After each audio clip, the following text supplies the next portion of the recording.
Bonjour, je m'appelle Laurie Boucher. J'ai participé au programme Passeport pour le monde à l'automne 2009. Je suis allée à Erasmus University à Rotterdam. Bonjour, moi c'est Raphaël Ambeau.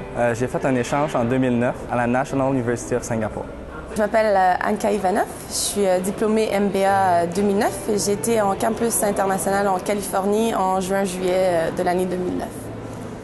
Oui, j'ai adoré mon expérience. C'était l'expérience d'une vie, l'échange, un rêve de 4 mois. Pour résumer mon expérience en une phrase, je te dirais que c'est une expérience d'une vie, une chance unique que les élèves de HEC Montréal ont. J'ai adoré mon expérience du campus international. C'était incroyable, c'était enrichissant, puis c'était vraiment inoubliable. Un échange à l'étranger, c'est quelque chose d'absolument presque incontournable désormais. Puis de plus en plus, les étudiants qui sortent des grandes écoles de commerce comme HEC Montréal, en études de par le monde, aspirent et peuvent aspirer à des carrières qui, sans forcément être délocalisées, vont être en relation de manière extrêmement fréquente et continue avec le reste de la planète. Pour moi, côté académique, l'échange, ça a été d'aller chercher des connaissances dans mon domaine d'études, qui est l'administration, en plus de des bonus en langue, en géographie, en histoire, sans compter la confiance et l'estime de soi que ça m'a apporté. C'est lorsque tu pars, dans le fond, pour ton échange, tu te retrouves dans une place que tu as 100 points de repère, tu es souvent dans une langue seconde, tu n'as personne pour te backer en arrière de toi. Puis je me rends compte qu'on a la chance de participer à ce défi-là. Puis pourquoi il y a autant de monde qui participe à HEC, c'est parce qu'on a toute l'audace d'affronter ce défi-là. Je pense que c'est audacieux, je pense que c'est novateur et je pense que c'est absolument indispensable. Le programme Passeport pour le monde est audacieux parce que HEC prend un certain risque en sélectionnant de leurs étudiants afin non seulement de représenter l'école et d'entretenir leur réputation partout dans le monde, mais aussi les étudiants vont avoir à jouer un certain rôle d'ambassadeur du Québec à l'étranger. En fait, tout le programme de baccalauréat à HEC Montréal est bâti autour de l'audace, particulièrement en contexte international.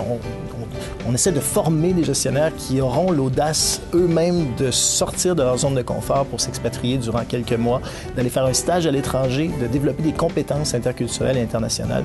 C'est unique en Amérique du Nord, c'est même unique à ma connaissance au monde. C'est un programme unique en son genre. Je dois vous dire que les campus internationaux du MBA, beaucoup d'étudiants vont dire aux directeurs, vont dire à la direction du service d'enseignement, à leurs professeurs en international qui sont venus dans notre programme de MBA parce qu'on avait ces campus-là. Ils partent pour deux semaines et demie. Ils vont dans un pays. On est allé, New York, c'est quand même très important comme destination de monde des affaires. Donc, on est allé à New York, on va en Californie, on va au Vietnam, on est allé en Chine 3 ans, on n'y va plus. Maintenant, on va en Corée et au Japon. Et les étudiants s'arrachent ces places-là. En fait, la Californie, c'est la destination qui avait les entrevues et les visites avec des industries qui répondaient le plus à mes objectifs de carrière et à mes intérêts personnels. Bien justement, on est allé au Vietnam parce que l'univers se transforme, la planète évolue, les affaires internationales évoluent. Et puis le Vietnam, c'est un pays qui n'a pas encore connu toutes les transformations d'autres pays sur la planète.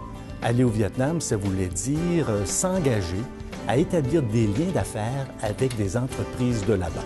Donc, au point de vue pédagogique, le campus étranger, ça permet à des gens de travailler en équipe, de s'adapter à des environnements qui ne sont pas les leurs, de s'adapter à des nourritures qui ne sont pas les leurs, à découvrir qu'on ne peut pas faire des affaires si on ne connaît pas les personnes.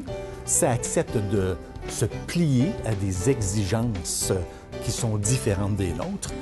Et ça fait partie d'une série d'apprentissages à la fois culturels et d'affaires qui dépassent, dans le fond, les destinations vietnamiennes. Et ce qu'on fait, on visite des entreprises.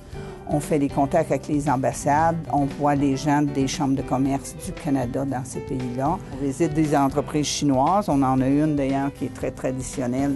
On a de plus grandes entreprises chinoises, mais on a des entreprises québécoises, canadiennes. On a même été invité par Alcatel, qui est française. On a été invité par General Electric, qui est américain. On a eu aussi des finissants du MBA et du doctorat qui sont maintenant très haut placés en Chine. L'exemple le plus parfait, c'est un étudiant que j'ai choisi à Tianjin, qui a été dirigé par Alain Noël et qui est le président de Bombardier Chine. Donc, c'est pas négligeable comme retombée. Je suis extrêmement reconnaissant à HEC Montréal de m'avoir donné cette opportunité-là de vivre quelque chose que j'aurais jamais pu vivre, c'est sûr et certain. Je recommencerai demain matin.